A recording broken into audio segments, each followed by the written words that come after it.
मेरे साथियों नमस्कार। ध्यान दीजिएगा सभी लोग, जैसा कि आप लोग के यहाँ बोल रहे थे सर भूगोल का बहुत ज़्यादा मॉडल पेपर कराई, तो यहाँ पर मैं भूगोल के बहुत ढेर सारे मॉडल पेपर लेकर आया हूँ और आपको एकदम बेहतरीन तरीके से बताने का प्रयास करूँगा। अगर आप भूगोल का पेपर देने जा रहे हैं ना, तो ये आपके लिए वीडियो बहुत ही इंपॉर्टेंट होने वाली है। ध्यान दीजिएगा सभी लोग, मेरे प्यारे दोस्त, पहला क्वेश्चन ध्यान दीजिएगा और सारे क्वेश्चन को सिर्फ आप सुनिए, अच्छी तरीके से देखिए और आपको ऐसे ही याद हो जाएगा, ठीक है ना। तो सभी लोग बस हमारे प्रश्न, हमारे जो जो मैं बोल रहा हूँ ना, उसको सुनना है, आराम से बस हो गया सुनना है और उस पर आपको गौर करना है। एकदम एकांत चित्त में बैठ जाइए कहीं पर भी, ठीक है ना, आपको मिल जाएगा। आगे, मानव भूगोल अस्थिर पृथ्वी और क्रियाशील मानव के बीच, जो मानव भूगोल है अस्थिर पृथ्वी और क्रियाशील मानव के बीच परिवर्तनशील संबंध का अध्ययन है। मानव भूगोल की इस परिभाषा को निम्नलिखित में से किस विद्वान ने दिया है? तो चार ऑप्शन आपको देखने को मिलेगा: रैटजेल, एलन सी सैंपल, विदाल डी लाब्लास, जीन्स ब्रूंस। तो आंसर क्या हो जाएगा आपका? एलन डी सैंपल, ठीक है ना। अगला क्वेश्चन ध्यान दीजिएगा, थारू जनजाति, क्या थारू जनजाति भारत में कहाँ निवास करती है? तो थारू मरुस्थल में, छोटा नागपुर में, तराई क्षेत्र में, बुंदेलखंड में। तो आंसर क्या हो जाएगा? तराई क्षेत्र में आपका आंसर हो जाएगा। निम्नलिखित में से कौन सा देश भूमध्य सागरीय वनस्पति के लिए प्रसिद्ध है? चीन, भारत, इंडोनेशिया या चिली। आंसर क्या हो जाएगा आपका मेरे प्यारे दोस्त? चिली आपका आंसर हो जाएगा, ठीक है ना। चलिए अगला देखते हैं। निम्नलिखित क्षेत्रों में से, देशों में से किसमें अधिक जनसंख्या है? रूस, यूएसए। देशों में से किसमें अधिक जनसंख्या है? यूएसए, ऑस्ट्रेलिया या ब्राजील। तो क्या हो जाएगा? यूएसए आपका आंसर हो जाएगा, ठीक है ना। चलिए अगला देखते हैं। निम्नलिखित देशों में से कौन सा विश्व में प्रमुख गन्ना उत्पादक देश है? प्रश्न दोबारा आ चुका है यहाँ पर। कौन सा हो जाएगा? ब्राजील, ठीक है ना। गन्ना उत्पादक देश है तो विश्व में, विश्व की बात कर रहे हैं, ठीक है ना। कौन सा है? ब्राजील है। भारत का बोकारो शहर किस उद्योग के लिए प्रसिद्ध है? तो सीमेंट उद्योग के लिए, सूती वस्त्र उद्योग के लिए, लोहा इस्पात उद्योग के लिए या चीनी उद्योग के लिए। तो आंसर क्या हो जाएगा आपका? लोहा इस्पात उद्योग के लिए, ठीक है ना। चलिए अगले क्वेश्चन की बात करेंगे। निम्नलिखित में से किस देश में सहकारी कृषि का उपयोग अति सफल रहा? किसमें? रूस में, डेनमार्क में, नीदरलैंड, मंगोलिया में। आंसर क्या हो जाएगा? डेनमार्क में आपका आंसर हो जाएगा, ठीक है ना। चलिए, निम्नलिखित में से किस जलवायु प्रदेश में खट्टे रसदार फलों की कृषि सर्वाधिक पाई जाती है? तो ध्यान दीजिएगा, भूमध्य रेखीय में, भूमध्य सागरीय में, प्रेयरी में या उष्णकटिबंधीय में। तो आंसर क्या हो जाएगा? भूमध्य सागरीय में, ठीक है ना। अगला क्वेश्चन अति लघु उत्तरीय प्रश्न की बात करेंगे। मानव भूगोल को परिभाषित करना है आपको। तो मानव भूगोल मानव वर्गों और उनके वातावरण की शक्तियों, प्रभावों तथा प्रतिक्रियाओं के पारस्परिक कार्यात्मक संबंधों का प्रादेशिक आधार पर किया जाने वाला अध्ययन है। फ्रेडरिक रैटजेल के अनुसार मानव भूगोल मानवीय समाजों और धरातल के बीच संबंधों का संश्लेषित अध्ययन है। विश्व में उच्च जनसंख्या वाले किन्हीं दो देशों के नाम बताइए? चीन व भारत, ठीक है ना। चलिए, लिंग अनुपात कैसे मापा जाता है? तो लिंग अनुपात कैसे मापा जाता है उसको आपको बताएंगे। तो स्त्रियों और पुरुषों की संख्या किसी देश की महत्वपूर्ण जनांकीय विशेषता होती है। कुछ देशों में लिंग अनुपात को इस सूत्र द्वारा मापा जाता है: पुरुष बटे स्त्री जनसंख्या इंटू 1000, ठीक है ना। भारत में लिंग अनुपात इस सूत्र द्वारा मापा जाता है: स्त्रियों की जनसंख्या बटे पुरुषों की जनसंख्या इंटू 1। तो मानव विकास के दो स्तंभों, ध्यान दीजिएगा, मानव विकास के दो स्तंभों को आपको बताना है। तो मानव विकास का विचार क्षमता, सतत पोषणीयता, उत्पादकता और सशक्तिकरण की संकल्पनाओं पर आधारित होता है, ठीक है ना। अगला क्वेश्चन ध्यान दीजिएगा और सभी लोग बस हमारी बातों को सुनिएगा। आप देखेंगे कि इन प्रश्नों को आप अच्छी तरीके से कर पाएंगे, एग्जाम में एकदम बेहतरीन तरीके से कर पाएंगे, ठीक है ना। और बृहत वाणिज्यिक अनाज कृषि करने वाले दो देशों के नाम बताइए? तो कौन? ऑस्ट्रेलिया व न्यूजीलैंड हो जाएगा।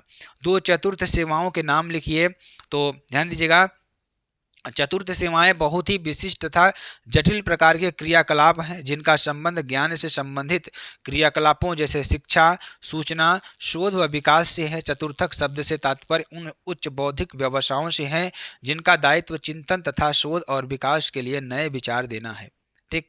मानव विकास सूचकांक में भारत के उन दो प्रदेशों का नाम लिखे जिनकी कोटि उच्चतम है। ध्यान दीजिएगा, यहाँ पर केरल व मिजोरम आपका हो जाएगा, ठीक है ना। भारत में परिवहन के दो प्रमुख साधनों का नाम लिख लीजिए। भारत में परिवहन के साधनों के सड़क, जल और वायु मार्ग द्वारा परिवहन शामिल है। अधिकांश भारतीय नागरिकों के लिए सड़क मार्ग परिवहन का प्राथमिक साधन है और भारत की सार्वजनिक परिवहन प्रणालियाँ दुनिया में सबसे अधिक उपयोग की जाने वाली प्रणालियों में से एक है। लघु उत्तरीय प्रश्न की बात करेंगे मेरे प्यारे दोस्त। लघु उत्तरीय प्रश्न को देखिए आप लोग बहुत ही अच्छी तरीके से। मानव के प्रकृतिकरण की प्रक्रिया की व्याख्या व्याख्या कीजिए। किसकी? मानव के प्राकृतिकरण की प्रक्रिया की व्याख्या करना है आपको, ध्यान दीजिएगा। भौतिकी पर्यावरण से अन्योन्य क्रिया करने के लिए मानव प्रौद्योगिकी की सहायता लेता है। प्रौद्योगिकी की किसी समाज के सांस्कृतिक विकास के लिए स्तर की सूचक होती है। मानव ने प्रकृति के नियमों को बेहतर ढंग से समझने के पश्चात ही प्रौद्योगिकी का विकास किया। उदाहरण तौर पर अगर हम देखें तो घर्षण और ऊष्मा की संकल्पनाओं ने अग्नि की खोज में मानव की मदद की। इसी प्रकार डीएनए और आनुवंशिकी के रहस्यों को सुलझाने के पश्चात ही मानव ने बहुत सी बीमारियों का पर विजय हासिल की है। मानव ने अधिक तीव्र गति से चलने वाले यान विकसित करने के लिए वायुगतिकी के नियमों का प्रयोग किया है। ठीक है ना, ये आपका हो जाएगा। अगला क्वेश्चन ध्यान दीजिएगा। अगला क्वेश्चन आपके लिए क्या है, और हमारी बात को सिर्फ आपको सुनना है अच्छी तरीके से और एग्जाम में जा करके इन्हीं बातों को छाप देना। प्रश्न पहले अच्छी तरीके से सुन लेना, उसके बाद आपको उत्तर यहाँ पर लिखना है। ठीक है ना। जनसंख्या संगठन का तात्पर्य क्या है? तो जनसंख्या संगठन के आशय जनसंख्या की संरचना से होता है। इसके अंतर्गत उन घटकों को सम्मिलित किया जाता है जिनके संयोजन से किसी जनसंख्या या मानव समूह की रचना होती है। क्लार्क के अनुसार जनसंख्या संगठन जनसंख्या के उन पक्षों को भी निरूपित करता है जिनकी माप की जा सकती है। ठीक है ना। चलवासी कृषि की प्रमुख मुख्य विशेषताओं का वर्णन आपको करना है। तो इस कृषि में पशुचारक अपने पालतू पशुओं के साथ पानी व चारागाह की उपलब्धता एवं गुणवत्ता के अनुसार एक स्थान से दूसरे स्थान तक स्थानांतरित होते हैं। ठीक है ना, ये आपका हो जाएगा। भारत में जनसंख्या के वितरण की विवेचना आपको करनी है। तो भारत एक विशाल प्रजातांत्रिक देश है। ठीक, ध्यान समझिएगा। जनगणना 2011 के में क्या हो जाती थी? करोड़ से अधिक जनसंख्या, ठीक है ना, 28 राज्यों और 8 केंद्र शासित प्रदेशों में निवास करती है। मतलब कि कितना? 140 करोड़ यहाँ पर आपको लिखना चाहिए कि 140 करोड़ से अधिक जनसंख्या। ठीक है ना। और इतनी विशाल जनसंख्या के साथ भारत विश्व में चीन के बाद दूसरा संघनतम बसा हुआ देश है। भारत की जनसंख्या उत्तर अमेरिका, दक्षिण अमेरिका और ऑस्ट्रेलिया की संयुक्त संख्या से अधिक है। भारत क्या है? भारत में जनसंख्या के वितरण का प्रतिरूप अत्यधिक असमान है। देश में राज्यों और केंद्र शासित प्रदेशों में सर्वाधिक जनसंख्या उत्तर प्रदेश की है। इसके पश्चात महाराष्ट्र, बिहार और पश्चिम बंगाल का क्रमशः दूसरा, तीसरा व चौथा स्थान है। इन चारों राज्यों सहित राजस्थान, मध्य प्रदेश, गुजरात, कर्नाटक और तमिलनाडु की जनसंख्या भी संयुक्त रूप से देश की कुल जनसंख्या का 76% का प्रतिनिधित्व करती है। ठीक है ना। इसमें पशुचालक न तो चारे की फसल उगाते हैं और न ही घास उगाने की व्यवस्था करते हैं, अतः इनके पशु पूर्णतया प्राकृतिक वनस्पति पर निर्भर करते हैं। ठीक है ना, ये आपका हो जाएगा। तो इस तो आपका दूसरा क्वेश्चन शायद लग रहा है, इसको आप उसमें मत लिखिएगा। ठीक, तो स्वच्छंद उद्योग की व्याख्या आपको करना है। तो स्वच्छंद उद्योग क्या होता है? स्वच्छंद उद्योग एक ऐसी उद्योग के लिए सामान्य शब्द है जिसे संसाधनों की भूमि, श्रम और पूंजी जैसे उत्पादन के कारकों के प्रभाव के बिना किसी भी स्थान पर रखा और स्थित किया जा सकता है। सूती उद्योग स्वच्छंद उद्योग का एक उदाहरण है। ठीक है ना, यह आपका हो जाएगा। अब देखिए यहाँ पर ये थोड़ा इधर उधर हो गया है। ठीक है ना, तो इसमें आप इसको छोड़ दीजिएगा। अगला क्वेश्चन देखिएगा। शुद्ध कृषि क्षेत्र तथा सकल कृषि क्षेत्र में अंतर आपको स्पष्ट करना है। तो निवल बोया गया क्षेत्र वह भूमि जिस पर फसलों उगाई जाती है, काटी जाती हैं, उसे निविल बोया गया क्षेत्र अथवा शुद्ध बोया गया क्षेत्र कहते हैं। सकल बोया गया क्षेत्र वह कुल बोया गया क्षेत्र है। इसमें एक बार से अधिक बार बोए गए क्षेत्रफल को उतनी ही बार जोड़ा जाता है जितनी बार उस पर फसल उगाई जाती है। ठीक है ना। चलिए अगला क्वेश्चन ध्यान दीजिएगा। अगला क्वेश्चन क्या है कि सतत पोषणीय विकास की संकल्पना को परिभाषित करना है। तो ब्रटलैंड आयोग के अनुसार सतत पोषणीय विकास एक ऐसा विकास है जिसमें वर्तमान पीढ़ी अपनी आवश्यकताओं की पूर्ति आने वाली पीढ़ियों की आवश्यकताओं की पूर्ति को बिना नुकसान पहुंचाए करती है। भारत में संचार साधनों का वर्णन आपको करना है। तो प्रत्यक्ष संचार के सबसे सामान्य साधन है अन्य साधन Telegram, telephone, telex, fax, email, radio, television, समाचार पत्र आदि हैं। हमारे देश के हर शहर और लगभग सभी गांवों में डाकघर है। हम पोस्ट ऑफिस में पोस्ट कार्ड, अंतर्देशीय पत्र, लिफाफे और टिकट खरीद सकते हैं। ठीक है ना। अगला विस्तृत उत्तरीय प्रश्न की बात करेंगे। विस्तृत उत्तरीय प्रश्न आपके लिए क्या हो जाएगा, मानव भूगोल के अर्थ एवं विषय क्षेत्र का वर्णन आपको करना है। तो मानव भूगोल के विषय क्षेत्र के मुख्य तथ्यों का संक्षिप्त विवरण निम्न प्रकार है। जनसंख्या, मानव भूगोल जनसंख्या के वितरण प्रारूप, जनसमूहों, प्रवास, अधिवास तथा उसकी प्रजातिगत सामाजिक संरचना का ऐतिहासिक परिप्रेक्ष्य में विवेचना करता है। प्रदेश के प्राकृतिक संसाधन की बात करेंगे। प्राकृतिक वातावरण के विभिन्न तथ्यों का अध्ययन तथा मानव क्रियाकलापों पर इन पर तथ्यों के प्रभाव का अध्ययन किया जाता है। इनमें प्राकृतिक तत्व, संसाधन, भूमि, जल, वन का अध्ययन सम्मिलित होता है। ठीक है ना, ये आपका हो जाएगा।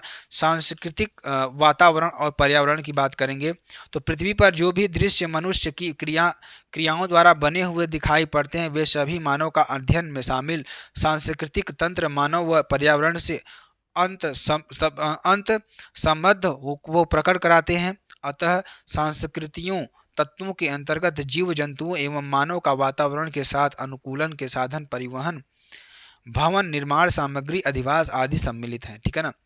कालिक अनुक्रम की बात करेंगे तो मानव समाज और इसके भौगोलिक संबंध स्थिर नहीं हैं।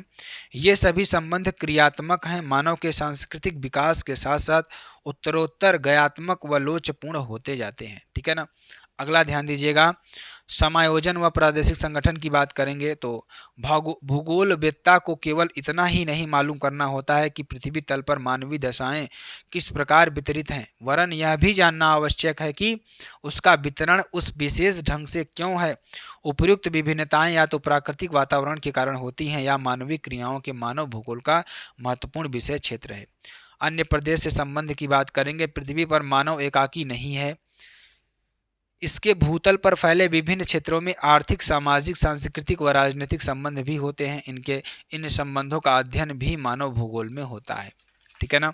भारत में परिवहन संसाधनों का उल्लेख कीजिए तथा इनमें किसी एक का वर्णन आपको करना है। तो ध्यान दीजिएगा, भारत में परिवहन के साधनों में सड़क, जल और वायु मार्ग द्वारा परिवहन शामिल है। अधिकांश भारतीय नागरिकों के लिए सड़क मार्ग परिवहन का प्राथमिक साधन है और भारत की सार्वजनिक परिवहन प्रणालियां दुनिया में सबसे अधिक उपयोग की जाने वाली प्रणालियों में से एक है। निम्न संसाधनों में से हम सड़क परिवहन पर उल्लेख करते हैं। सड़क परिवहन क्षेत्र में देश का लगभग 87% यात्री यातायात और 60% माल यातायात होता है। आसान उपलब्धता, व्यक्तिगत जरूरतों के लिए अनुकूलता और लागत बचत कुछ ऐसे कारक हैं जो सड़क परिवहन, रेलवे, पोत परिवहन और हवाई यातायात के लिए एक फीडर सेवा के रूप में भी कार्य करता है। ठीक है ना। तो ये आपके लिए हो जाएगा मेरे प्यारे दोस्त। अगर आपको वीडियो पसंद आती है आप चैनल को लाइक, शेयर, कमेंट्स जरूर कर सकते हैं। फिर मिलते हैं नेक्स्ट वीडियो में नए टॉपिक के साथ। तब तक के लिए मेरे प्यारे दोस्त, जय हिंद, जय भारत।